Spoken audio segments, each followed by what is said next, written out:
Hello and welcome to True Crime Rocket Science, the most authentic voice in true crime. Well, there's been a recent article dealing with what they call tragedy tourists, international folks that are seemingly very interested in 2825 Saratoga Trail. And this particular article comes from The Independent, based in the UK, and that they are, clamoring to buy the former Watts home. It originally cost $400,000. Well, now it's actually valued at twice that.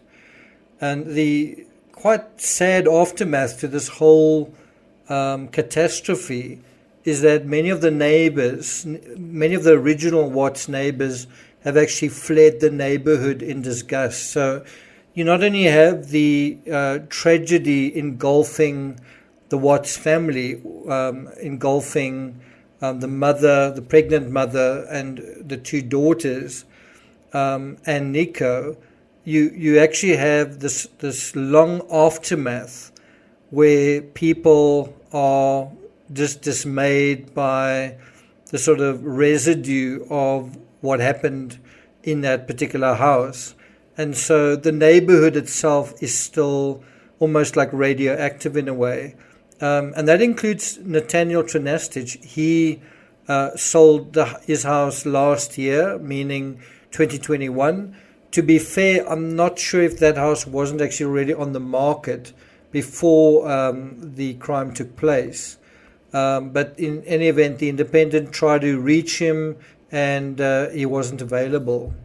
Now, according to the article in The Independent, they say that there's a lot of interest in 2825 Saratoga Trail.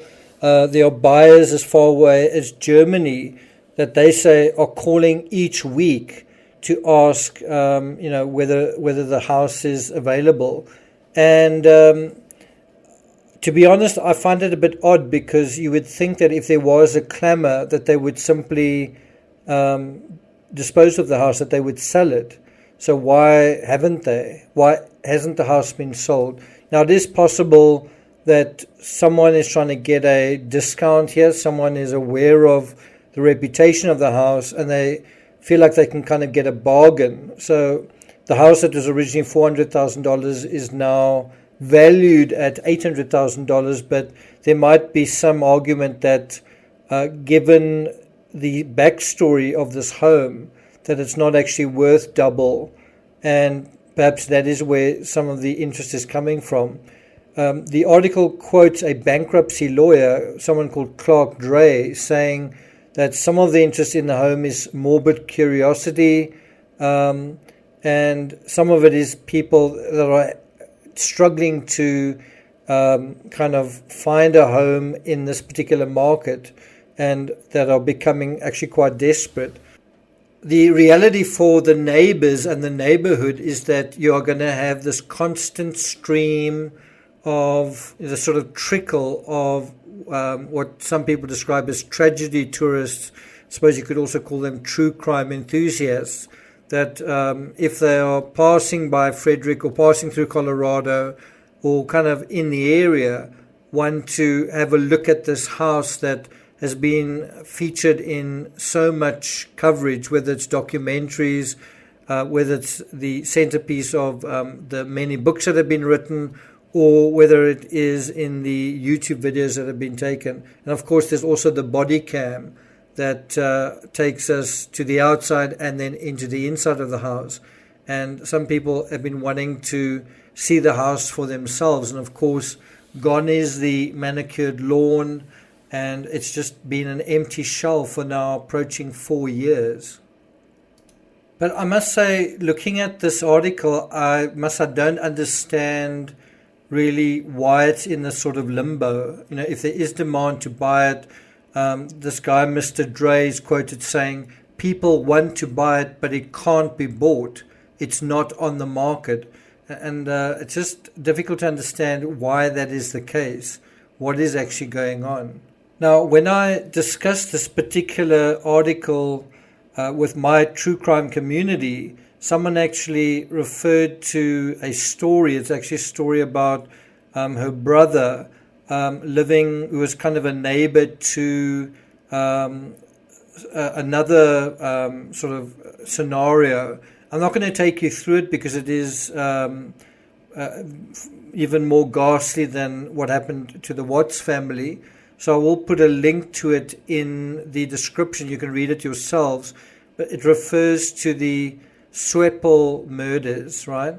And I've heard a lot of people saying, that what happened to the Watts family, that sort of thing is, it's so extreme that it's something that you've never seen before, kind of thing. And the judge also said something like, in his 17 years, he's never seen anything like that. And although I'm not disputing that, there are, unfortunately, this type of crime is actually not as rare as people imagine. And if you're interested in a kind of true crime intertextuality, the Sueppel murders in Iowa City are definitely going to give you pause. It's a scenario that is comparable to the Watts case, but in many ways it is a lot more disturbing, a lot more troubling. And so what was quite interesting was one of my patrons actually said that her brother was a neighbor to this particular household. And you can imagine what that was like, given what happened in that particular case. So I'm not going to take it further than that. I do think it is always an interesting thing when these sorts of things happen, the disposal of property afterwards. In the Barry Morphew case, he was able to get, I think, was it $1.6 million? But in many high-profile cases, you have this problem. Even sometimes when people buy a home and they think that they will be able to deal with it, they later try and resell it, and often aren't able to sort of recoup the value. And it's certainly not typically a very good investment. It may be a good buy from a speculative perspective, but even the banks seem to be not convinced of that. Otherwise, you'd think it would be on the market. Anyway, we're approaching the 4-year anniversary of the Watts case this year, and 2825 remains just this empty shell.